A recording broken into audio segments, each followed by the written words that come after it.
Biologists need to know what animals do if they're going to save them. Are those animals social or solitary? How much space do they need and how many mates do they have? Sometimes you can't predict the outcome of the research. Fernando Notboom started out being interested in how birds know what to sing.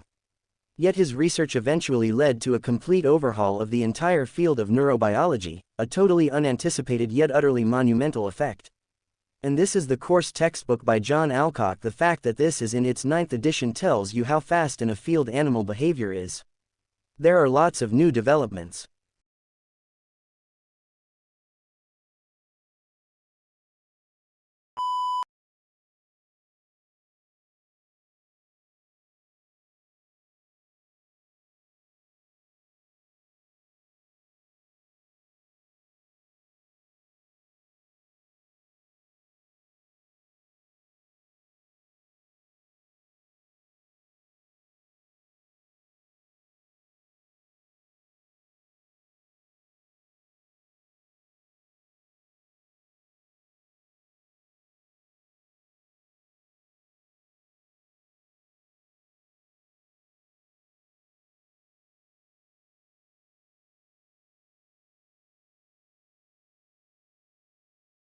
Actually, a woman in the class I'm teaching at Sydney at the moment, a career woman, expressed this very nicely. Although she was talking about something else, she was distinguishing expertise from authority.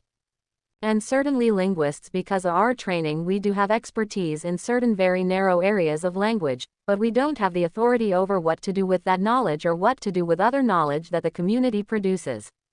I guess for me the bottom line is languages are lost because of the dominance of one people over another. That's not rocket science, it's not hard to work that out. But then what that means is if in working with language revival we continue to hold the authority, we actually haven't done anything towards undoing how languages are lost in the first place. So in a sense the languages are still lost if the authority is still lost.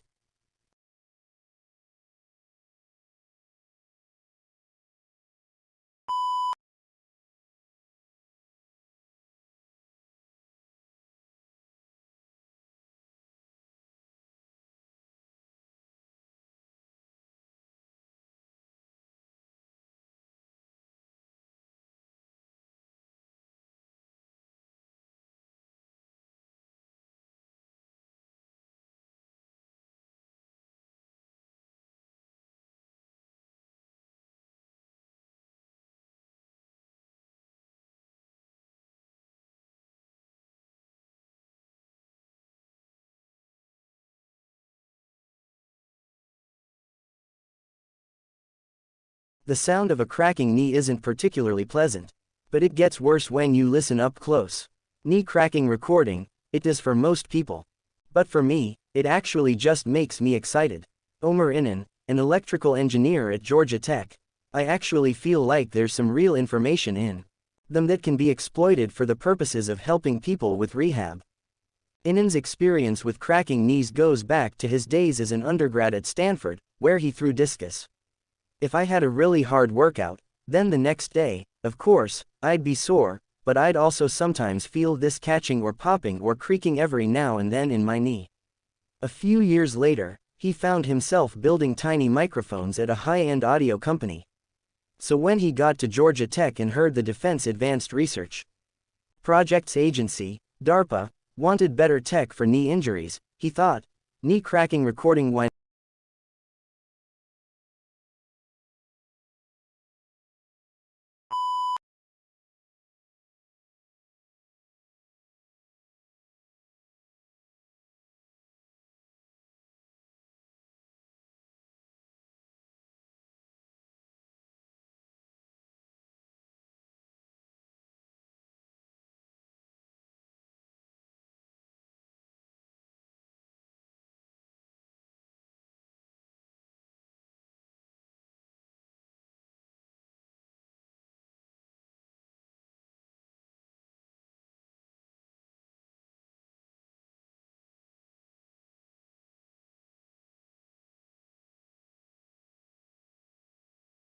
For centuries, boys were top of the class.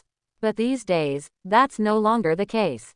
A new study by the OECD, a club of mostly rich countries, examined how 15-year-old boys and girls performed at reading, mathematics, and science. Boys still score somewhat better at maths, and in science the genders are roughly equal. But when it comes to the students who really struggle, the difference is stark. Boys are 50% more likely than girls to fall short of basic standards in all three areas. Researchers suggest that doing homework set by teachers is linked to better performance in maths, reading, and science. Boys, it appears, spend more of their free time in the virtual world. They are 17% more likely than girls to play collaborative online games than girls every day. They also use the internet more. Third, peer pressure plays a role.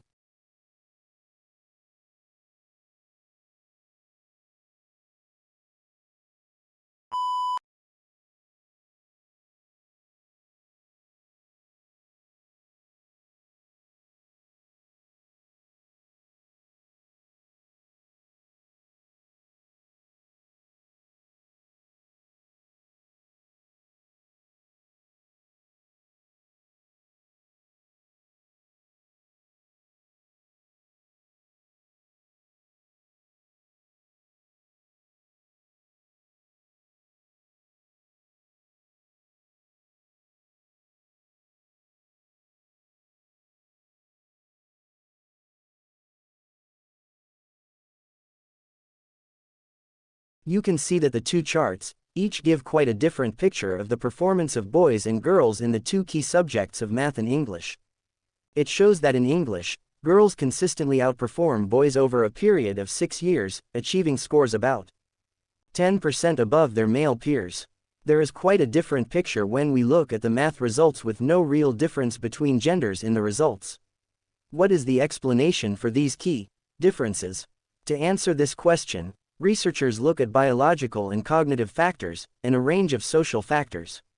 The interaction between these different components in early childhood development are seen as maintained and reinforced in the school context. And this leads to distinct gender patterns of behavior and skills with direct consequences for school performance and achievement. The ultimate uses of this evidence are to show that biological factors, such as patterns of cognitive developments, are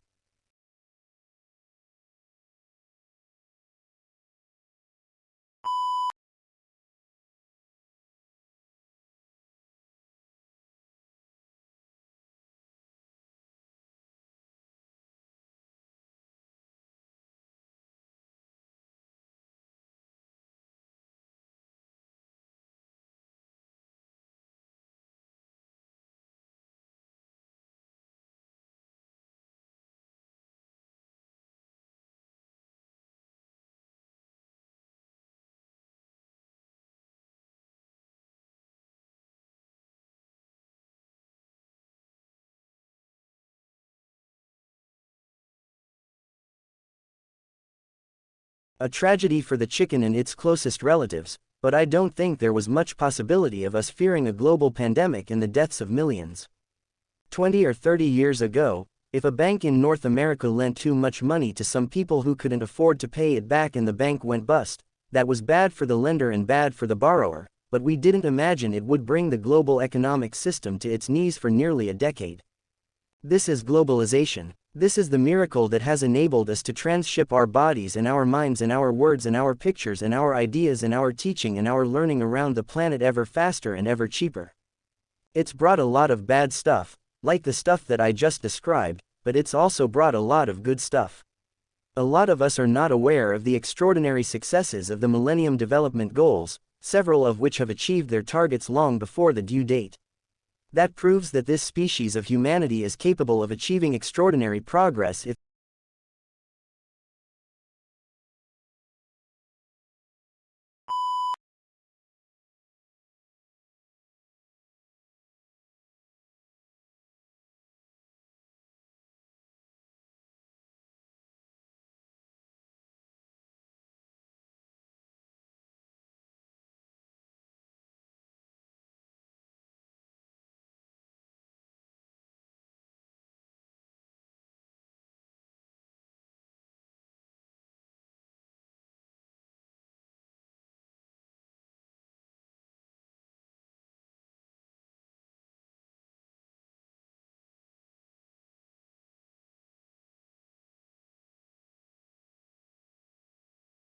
At the top, you would have a king.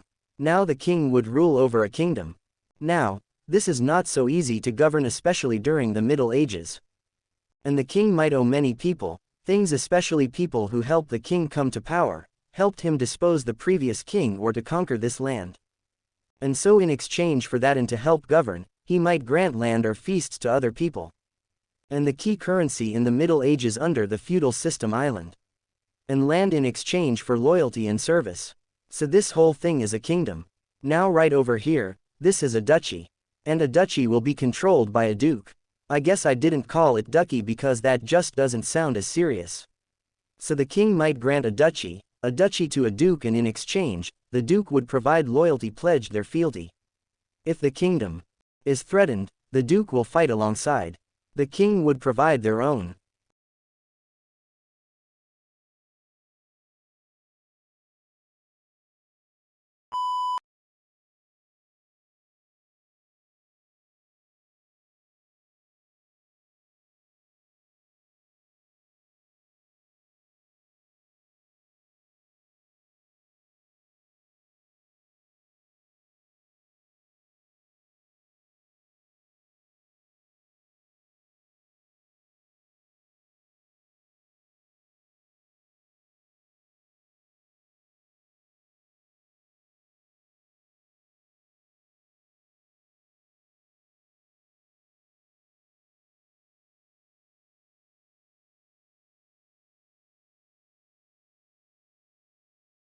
I understand your professor has been discussing several Eastern woodland Indian tribes in your study of Native American cultures. As you have probably all learned, the Eastern woodland Indians get their name from the forest-covered areas of the eastern United States where they lived. The earliest woodland cultures date back 9,000 years, but the group we'll focus on dates back only to about 700 AD. We now call these Native Americans the Mississippian culture, because they settled in the Mississippi River Valley. This civilization is known for its flat-topped monuments called temple mounds. They were made of earth and used as temples and official residences. The temple mounds were located in the central square of the city, with the huts of the townspeople built in rows around the plaza.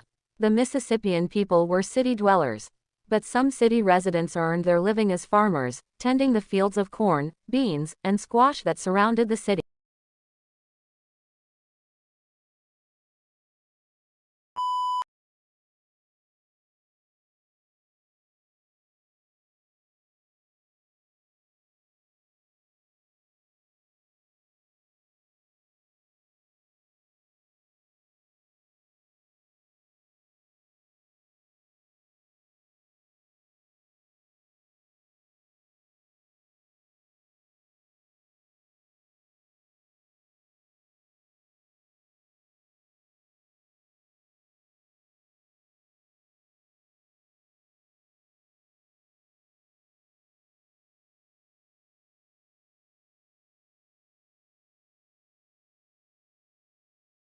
When Australians engage in debate about educational quality or equity, they often seem to accept that a country cannot achieve both at the same time.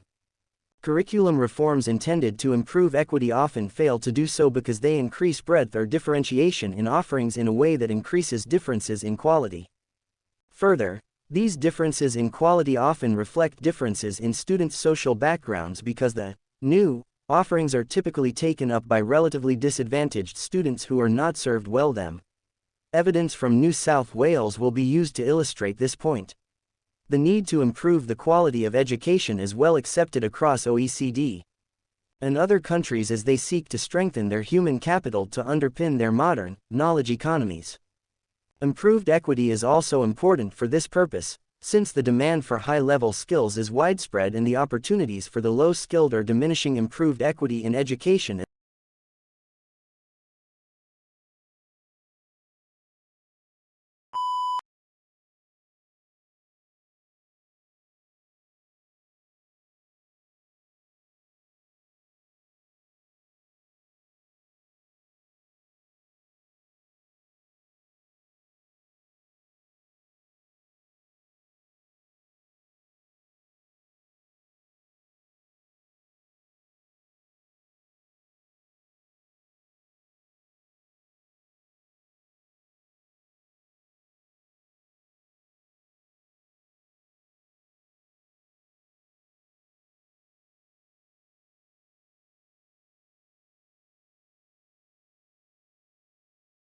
Similar pattern of wide and narrow range, just like that barcode. We get to the point where we can just look across samples. Okay, there's 1580 and there's 1735. We know where those difficult years are. We able to look at the records in the rings. And from that reconstruct streamflow much further back than we can just with historical records. In some areas under the best conditions were the best species, we can have up to 10,000 years record from tree rings. We have maybe 5,200 years historical records from the rivers around here. We have trees and go back several hundred years. If you look at the Weaver River, we have about 100 years of record. It gives us a rough idea of how long droughts of Benin have severely been, but it's only 100 years record and the trees have been around for 600 or 700 or more years. How can they give us a much longer record of those droughts? Sometimes as we look in the tree rings we see droughts that are much longer, much more severe than anything we see in